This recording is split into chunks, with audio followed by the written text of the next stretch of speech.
नमस्कार। कक्षा 12वीं के अंदर हम अलंकार का टॉपिक पढ़ रहे थे। पिछले वीडियो में हमने अभी तक शब्दालंकार, यमक, श्लेष, अनुप्रास ये 3 पढ़ लिए थे। अर्थालंकार भी हमने उपमा अलंकार है वह पढ़ लिया था। और पिछले वीडियो में मैंने आपको बताया था कि उपमा अलंकार को थोड़ा महत्वपूर्ण अलंकार है, इसलिए थोड़ा हमको और इसको विस्तृत में समझना है। ठीक है, तो अब एक बार उपमा अलंकार से ही वापस से इस क्लास को प्रारंभ कर रहे हैं। देखिए, जैसा कि आपको बताया था कि उपमा अलंकार के 4 अंग होते हैं। ये यहां पर मैंने लिखे हैं: उपमेय, उपमान, वाचक शब्द और समान धर्म।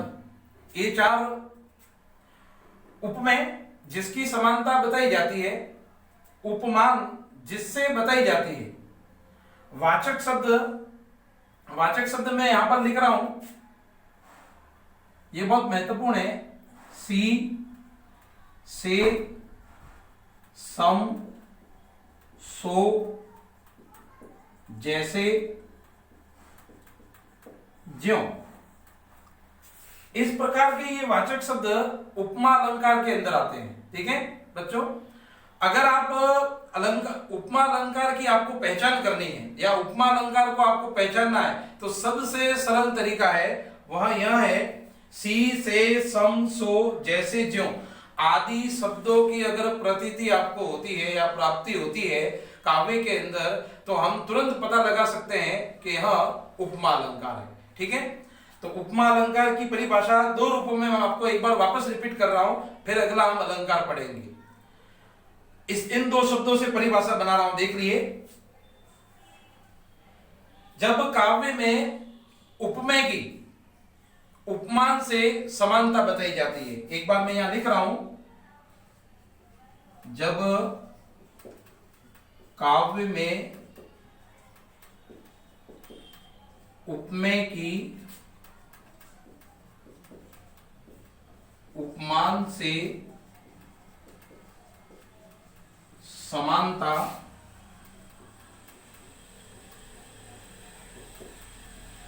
बताई जाए। ठीक है, जब काव्य में उपमेय की उपमान से समानता बताई जाए वहां उपमा अलंकार होता है। पिछले वीडियो में आपको मैंने एक परिभाषा और बताई थी, जब किसी प्रसिद्ध वस्तु या व्यक्ति की तुलना, ठीक है, जब किसी प्रसिद्ध वस्तु या व्यक्ति की तुलना अन्य किसी प्रसिद्ध वस्तु या व्यक्ति से की जाए वहां उपमा अलंकार होता है।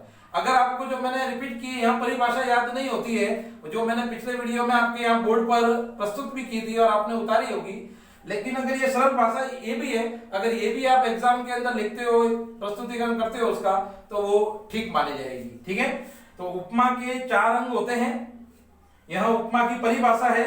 अब उपमा परिभाषा के यहां लक्षण कहलाते हैं, या ऐसा कह सकते हैं कि हम उपमा अलंकार की पहचान कैसे कर सकते हैं। भाई, काव्य में मुझे तो उपमा अलंकार को पहचानना नहीं आता है या मुझे पता नहीं चल रहा है, तो सबसे आसान तरीका है वह है इसके वाचक शब्दों के द्वारा हम इस अलंकार की पहचान कर सकते हैं। ठीक है, अब हम उपमा अलंकार जो पिछला या कुछ बातें रह गई थी जो मैंने आपके सामने बताई है, अगला हम वापस से एक बार अर्थालंकार में रूपक अलंकार को आज पढ़ेंगे।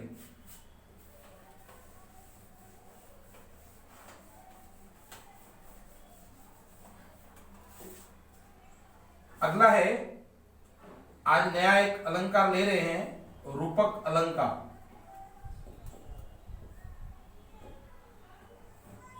एक बार इसकी मैं परिभाषा बोल देता हूं, फिर यहां पर लिख भी रहा हूं तो आप उसको उतार सकते हैं।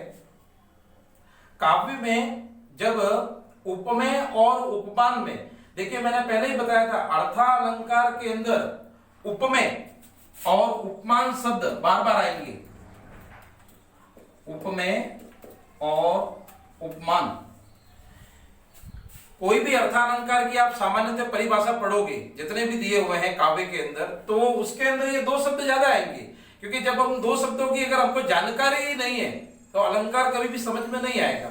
इसीलिए प्रारंभ में मैंने आपको ये वाचक शब्दों में उपमेय उपमान क्या होते हैं वो आपको मैंने बता दिए हैं। ठीक है,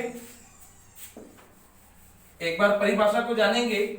जब काव्य में उपमेय व उपमान में अत्यधिक समानता के कारण दोनों को एक कर दिया जाए तथा वाचक शब्दों का प्रयोग न हो, वहां रूपक अलंकार की प्राप्ति होती है। एक बार वापस बोलता हूं, जब काव्य में उपमेय व उपमान में अत्यधिक समानता के कारण दोनों को एक कर दिया जाए या अभिन्न कर दिया जाए, वहां रूपक अलंकार की प्राप्ति होती है। देखिए, आप उसको उतार सकते हैं।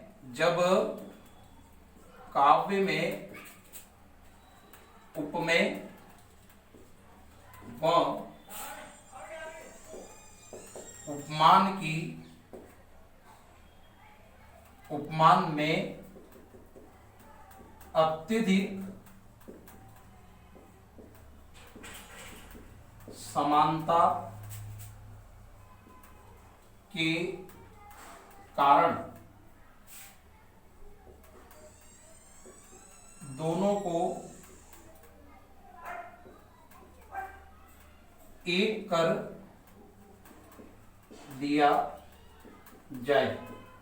ठीक है, यह परिभाषा है।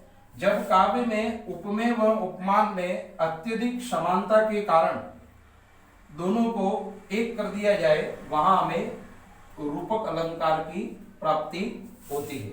अब रूपक अलंकार की प्राप्ति होती है, ये तो बात ठीक है, लेकिन इसमें वाचक शब्द नहीं आते हैं, ये ध्यान में रखना है। अब वाचक शब्द क्या होते हैं वो पिछले वीडियो में हमने जाना भी था, और अभी आज भी उपमा अलंकार के संदर्भ में जो पढ़ा है तो वो समझ लिया है कि वाचक शब्द क्या होते हैं। तो वाचक शब्द नहीं आएंगे। ठीक है, अब इसका लक्षण क्या है? तो इसका लक्षण ये है कि अर्थालंकार है। तो जब काव्य का जब हम अर्थ करेंगे तो वहां पर रूपी शब्द का बोध होता है। यह रूपी शब्द, काव्य के अंदर रूपी शब्द का हमें बोध होता है अर्थ करने पर, तो वहां भी सामान्यतः हमें पता लग जाता है कि अर्थालंकार है। क्योंकि कई बार अर्थालंकार के अंदर उपमा, रूपक, उत्प्रेक्षा और भी कई अलंकार है, तो उनमें कंफ्यूजन हो जाता है हमें। तो अर्थ के द्वारा हम पता लगा सकते हैं कि रूपी शब्द का अगर बोध होता है तो वहां रूपक अलंकार हो सकता है। ठीक है, यह होता है। ये अलंकार की परिभाषा हमको बेसिक ध्यान में रखनी है। परीक्षा में हमारे सीधा ही प्रश्न आता है कि रूपक अलंकार किसे कहते हैं, उदाहरण सहित समझाइए। तो परिभाषा आपको ये ध्यान में रखनी है। अब एक उदाहरण लिख रहा हूं।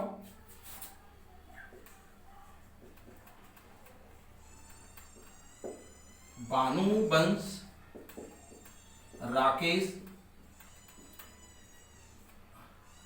कलंकु, यहां एक उदाहरण है।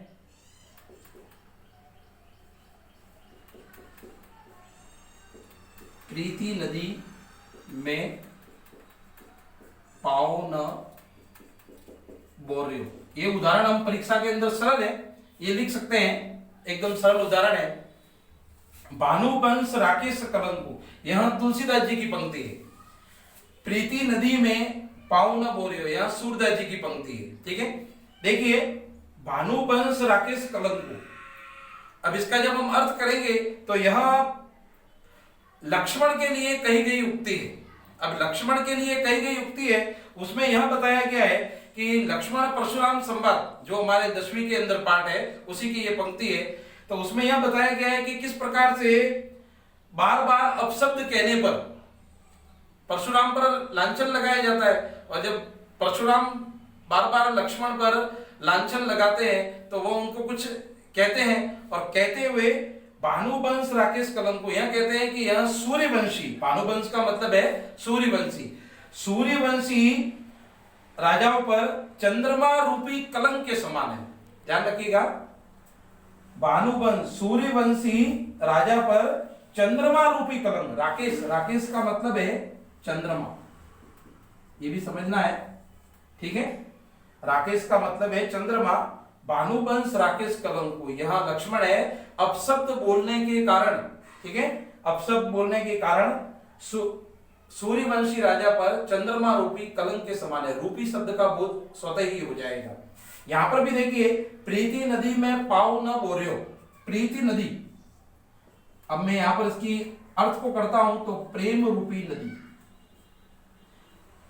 इसमें और इन दोनों में, ठीक है ना, इन दोनों में ही हमें उपमेय और उपमान, कई बार ऐसा होता है कि उपमेय और उपमान है वो लुप्त भी होते हैं, जैसे यहां उपमेय है वहां लुप्त है, और उपमेय कौन है, लक्ष्मण है जिसकी बताई जा रही है समानता, तो यहां उपमेय हमको दिखाई नहीं दे रहा है।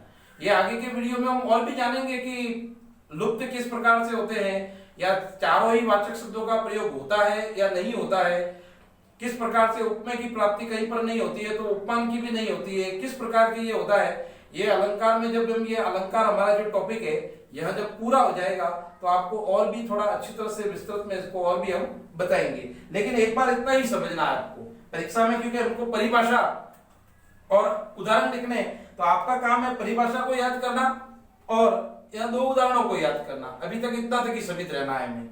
तो भानुवंश राकेश कलंकु प्रीति नदी में पाऊ न बोरेऊ, ये 2 हमारे सामने है, यह उदाहरण है, उदाहरण के द्वारा इसको हम समझ सकते हैं। तो अभी तक हमने हमारे जो पाठ्यक्रम के अंदर 8 अलंकार है, उस 8 अलंकारों में से 3 तो हमारे हैं शब्दालंकार और 5 है अर्थालंकार, कुल 8 अलंकार है। उन 8 अलंकारों में से ही हमारे परीक्षा के अंदर, बोर्ड के अंदर 2 नंबर का प्रश्न पूछा जाएगा, ठीक है। तो उसमें से हमने 3 शब्दालंकार यमक, श्लेष, अनुप्रास और अर्थालंकार जो 5 है उसमें से उपमा और रूपक जो महत्वपूर्ण दोनों अलंकार है, 5 अलंकारों को हमने अभी तक पढ़ लिया है। अब केवल 3 अलंकार हमारे शेष रहते हैं, जिसमें उत्प्रेक्षा, विरोधाभास और उदाहरण अलंकार, ठीक है। उत्प्रेक्षा, विरोधाभास और उदाहरण अलंकार, ये 3 अलंकार हमको अर्थालंकार के रूप में और भी पढ़ने हैं, परिभाषा पढ़ेंगे और उदाहरण पढ़ेंगे। तो जब तक हमें इन 5 अलंकारों को कंठस्थ करना है और अच्छी तरह से ठीक से कॉपियों में उतार कर और इसको याद करना है, ठीक है। अगले वीडियो में वापस से उन 3 अलंकारों के साथ में वापस से एक नया वीडियो के साथ में हम एक क्लास के साथ में आगे आएंगे।